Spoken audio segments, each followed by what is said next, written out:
Olá, seja muito bem-vindo. No nosso bate-papo de hoje a gente vai conversar sobre o HGBS11, que divulgou o seu relatório mais atualizado e fresquinho. Hoje é segunda-feira, dia 29 de julho de 2024, e esse relatório foi divulgado, como você está vendo aqui na sua tela, alguns dias atrás. Então vamos fazer um combinado?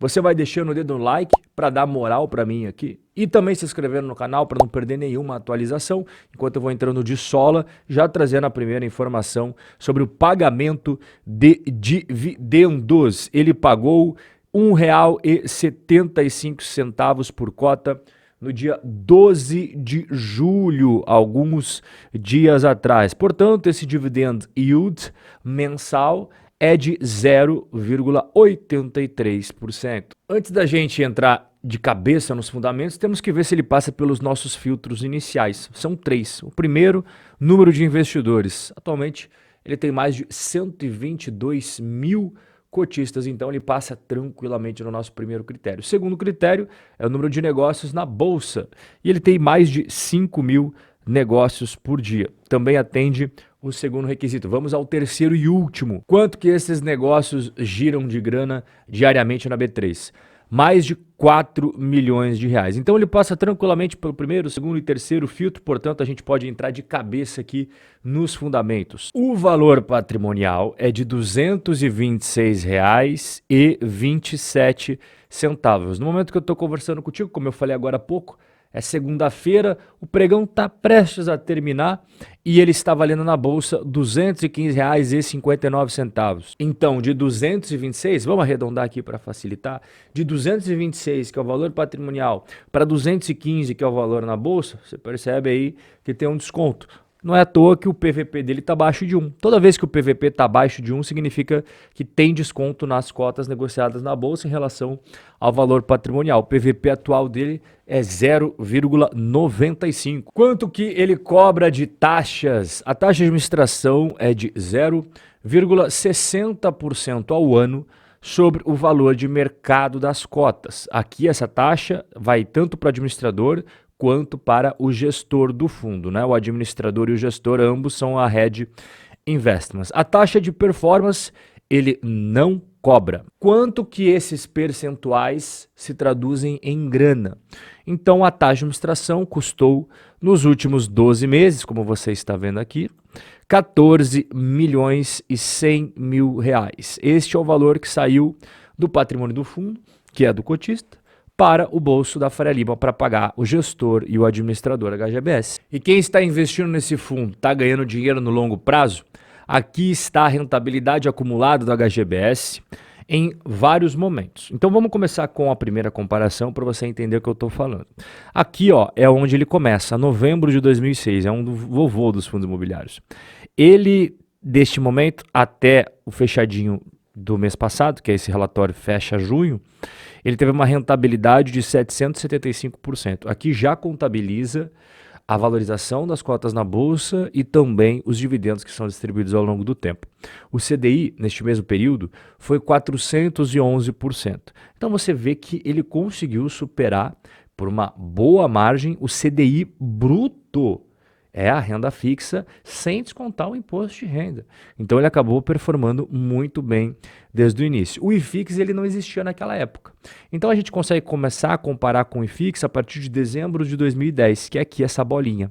Então desde essa data aqui, o IFIX teve 235% de rentabilidade, a HGBS teve 287% de rentabilidade. Então quando você compara ambos os investimentos, o HGBS acabou superando esses benchmarks. E não é fácil, principalmente o CDI bruto, você conseguir superar ele no longo prazo no Brasil. Então, sim, o investidor está sorrindo de orelha a orelha. Vamos dar uma olhada aqui, então, na carteira do HGBS. Ele tem 19 shopping centers, distribuídos em 14 cidades e 6 estados. Aqui nós temos a lista completa dos shoppings que o HGBS detém, o percentual da carteira, ou seja, a importância de cada um desses investimentos para a sua carteira de investimentos, a participação que ele detém em cada um desses imóveis, a taxa de vacância de cada um desses shopping centers. Hoje a média do HGBS está com uma vacância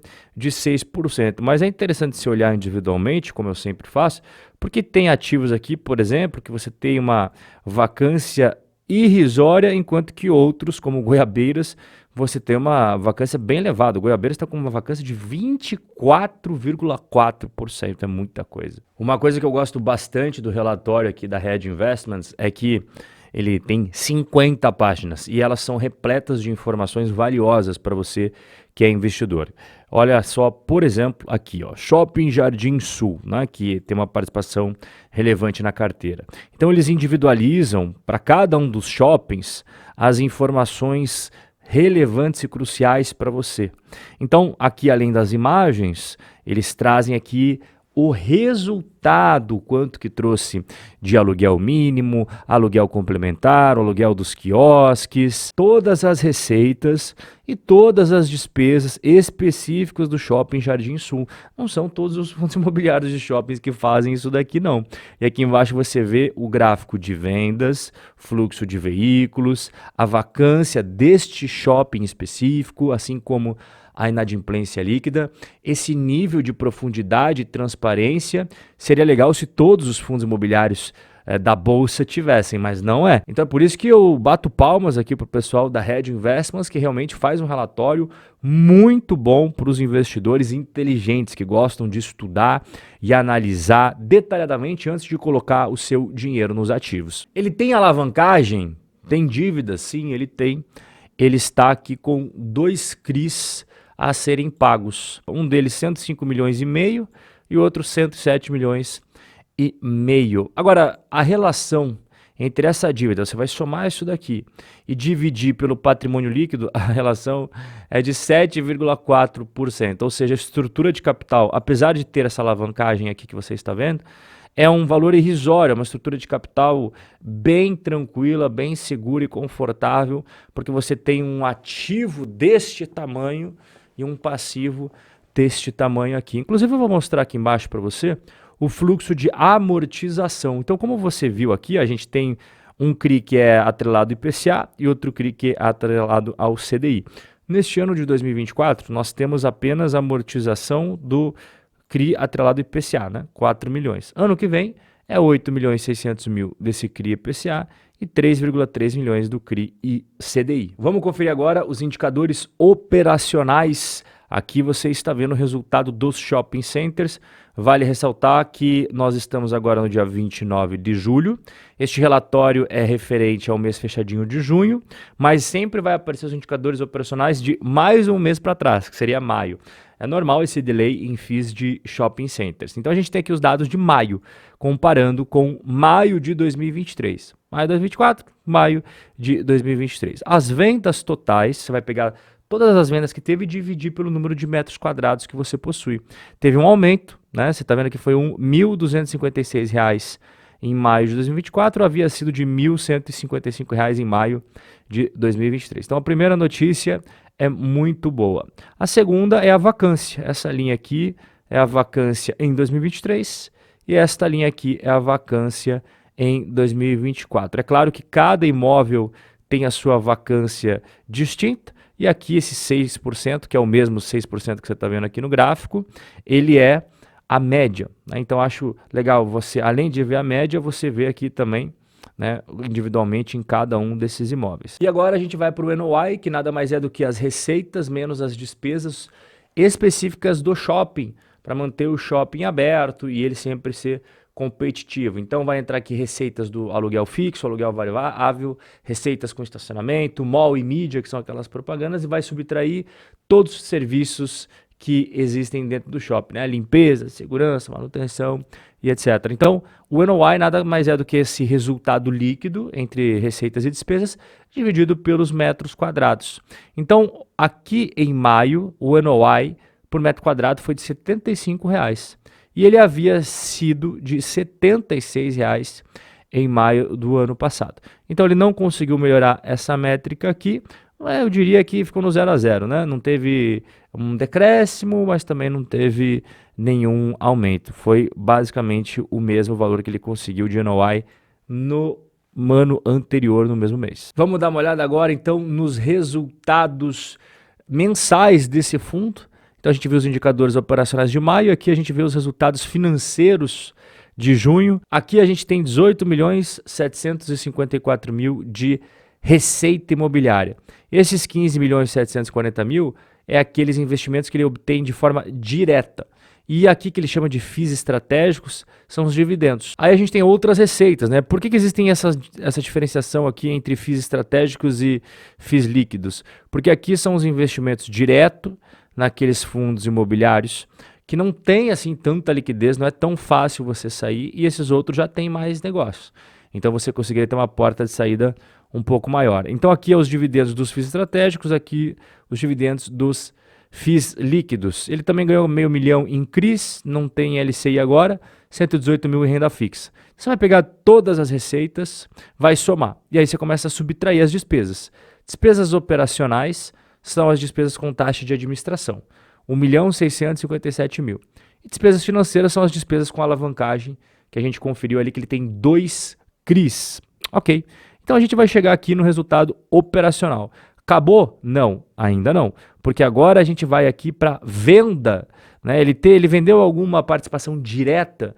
Não, ele não vendeu nenhum imóvel, mas ele realizou a venda de FIIs estratégicos, teve um ganho de capital pequenininho aqui, e ele acabou fazendo a venda de FIIs líquidos, como você está vendo aqui na sua tela. Então o resultado do mês foi R$16.509.396. Ele distribuiu R$22.277. Mas quando você observa aqui ao longo de todo o ano de 2024, você vê que ele teve resultado até agora de 136, quase 137 milhões de reais, e distribuiu 133,5 milhões.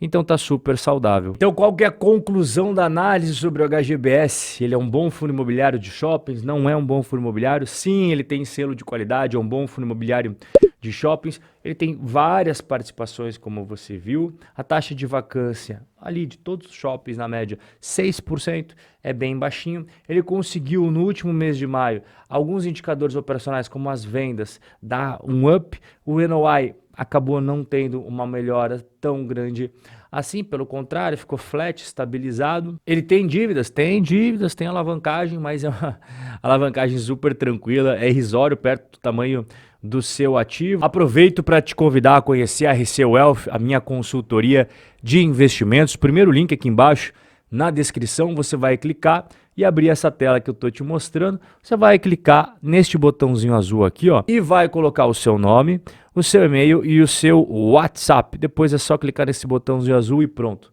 Não precisa se preocupar com mais nada, deixa o resto com a gente. Nosso bate-papo de hoje vai ficando por aqui. Um forte abraço e até o nosso próximo encontro.